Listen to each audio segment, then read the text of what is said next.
Bienvenidos a la unidad 3 del módulo 7, Neuropsicología de los trastornos mentales, perfil cognitivo de los trastornos mentales, parte 2.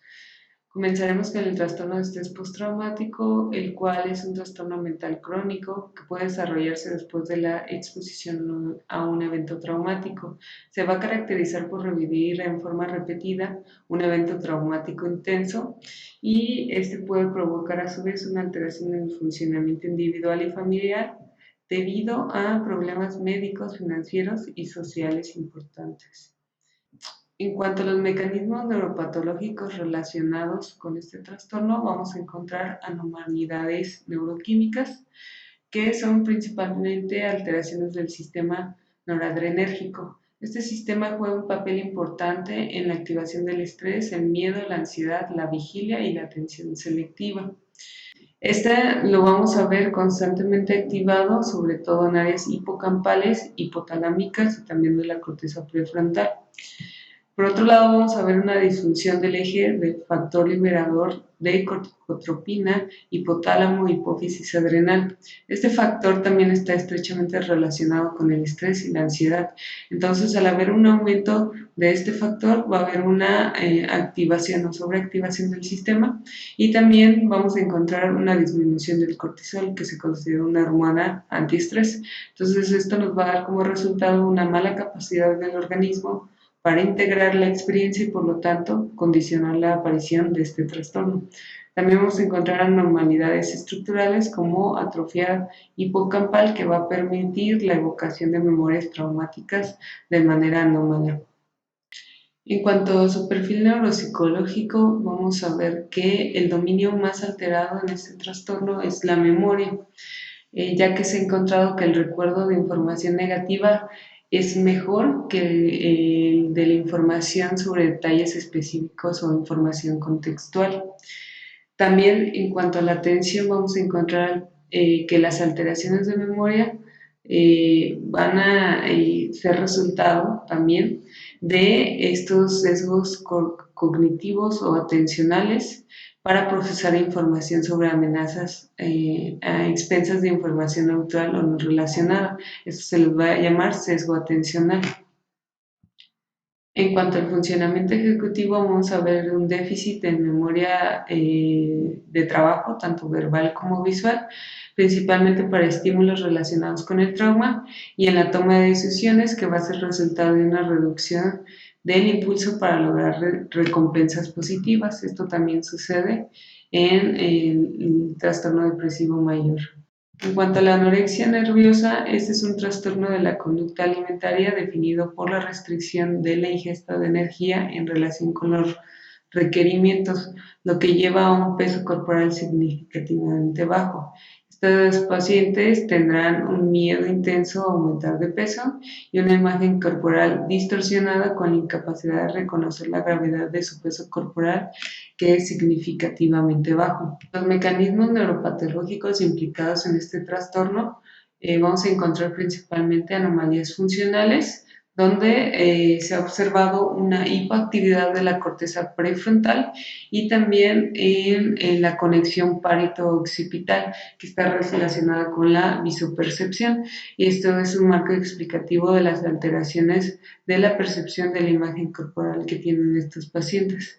También anormalidades neuroquímicas, principalmente alteración del sistema dopaminérgico relacionado con el procesamiento de recompensas. Y esto pues va a dar a su vez el decremento de la habilidad para identificar estímulos de valor positivo de los negativos. En cuanto a su perfil neuropsicológico, pues las teorías actuales apuntan a que las alteraciones cognitivas son probablemente uno de los factores predisponentes al trastorno más que una consecuencia de este. Es decir, es probable que las alteraciones cognitivas, sobre todo del funcionamiento ejecutivo, sean primero que la aparición del trastorno. En general, los déficits tanto atencionales como de memoria van a ser resultado de una alteración del funcionamiento ejecutivo. En este sentido, vamos a ver principalmente alteración en las funciones ejecutivas de tipo frías, como la flexibilidad cognitiva, impulsividad, resolución de problemas, perseveración, estilo de procesamiento de la información centrado en el detalle y bueno, más las alteraciones de la corteza parietal y occipital nos va a dar como resultado conductas en torno a las variables relacionadas con la comida, otorgándoles el estatus de factores predisponentes y no una consecuencia de la desnutrición observada. El trastorno de la identidad disociativo es uno de los trastornos más conocidos a nivel cultural, pero en cuanto a las neurociencias vamos un poco atrasados, sobre todo por dificultades en su diagnóstico. Bueno, este es un trastorno mental complejo caracterizado por la presencia de al menos dos personalidades diferentes en una persona. Por otro lado, la disociación es un fenómeno heterogéneo complejo. Se ha definido como una interrupción y o discontinuidad en la integración subjetiva normal de uno o más aspectos del funcionamiento psicológico que incluyen, entre otros, la memoria, la identidad, la conciencia, la percepción y el control motor. En cuanto a los hallazgos neuropatológicos más destacados en este trastorno, aunque no tenemos todavía pues una sola teoría explicativa, sí tenemos una teoría que es la más destacada, que es la de desconexión de las regiones cerebrales corticolímbicas que subyacen a los síntomas de despersonalización como entumecimiento, analgesia, hipervigilancia y vacío de pensamiento. Este modelo de desconexión corticolímbica propone que un aumento de la actividad de las cortezas prefrontal medial y dorsolateral, que son áreas implicadas en el control cognitivo, emocional y la modulación de la excitación, a través de la corteza del cíngulo anterior van a amortiguar la actividad de la amígdala. Entonces, la amígdala no va a estar funcionando de manera correcta y esta pues es crucial también para la respuesta al estrés y el miedo. Y estas áreas a su vez van a estar involucradas en los estados de despersonalización. En cuanto a la investigación neuropsicológica, apenas va comenzando, hay poca información aún, sin embargo se sabe que la mayoría de estos pacientes no tienen alteración en el coeficiente intelectual y presentan poca alteración cognitiva en general.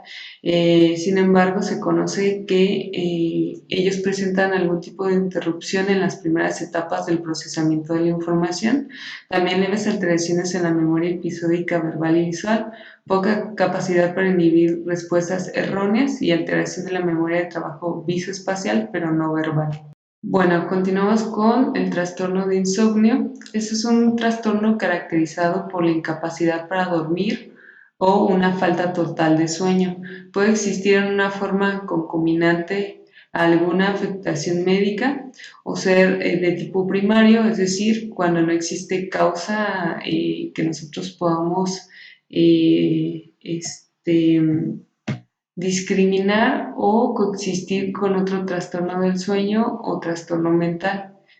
En cuanto a los mecanismos neuropatológicos asociados con este trastorno, vamos a encontrar cambios neurofuncionales, principalmente aquellos relacionados con el funcionamiento anormal de los sistemas de sueño y vigilia que están integrados en las estructuras del puente, el tálamo, la corteza frontal y los ganglios basales. Y esto va a provocar cambios en los procesos cognitivos relacionados al reconocimiento del sueño.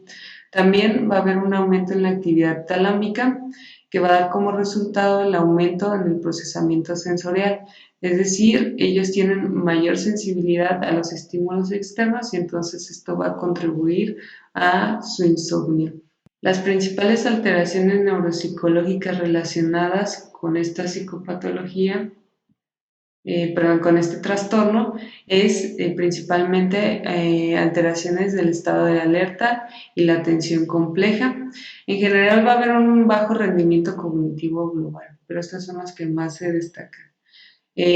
También vamos a ver que la consolidación de la memoria episódica va a estar disminuida debido a que esta se da durante las fases del sueño REM, por lo que este trastorno va a tener graves repercusiones sobre las capacidades mnésicas.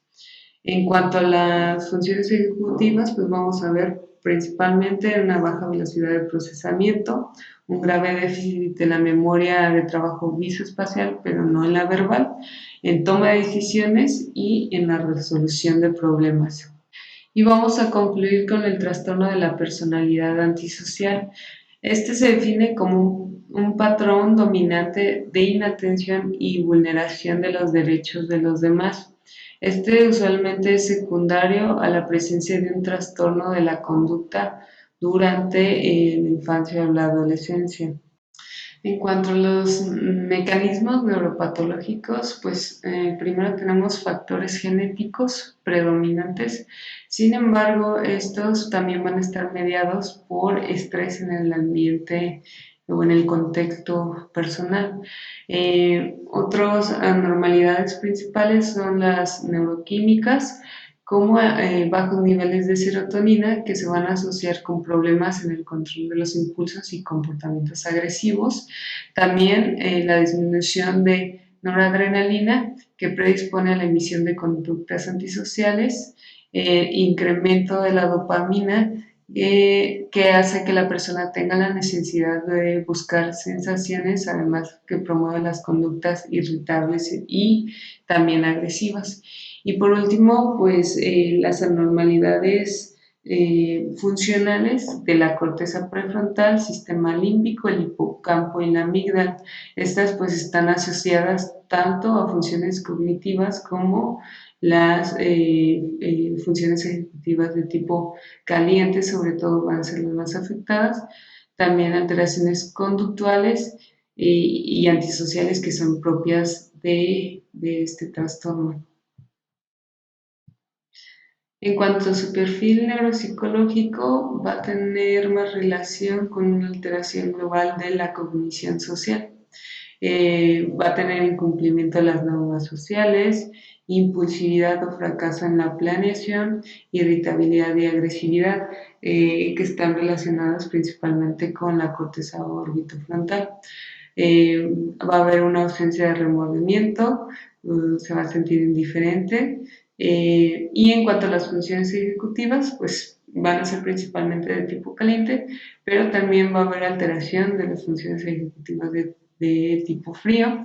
Entonces, va a haber problemas en el razonamiento abstracto, flexibilidad cognitiva, planificación, organización, atención ejecutiva, concentración, control de impulsos, apatía, desinhibición, y también vamos a ver que ellos van a tener sobre todo un CI verbal más bajo de lo normal, y lo que tiene que ver con la comprensión de estructuras lógicas verbales y la resolución de problemas.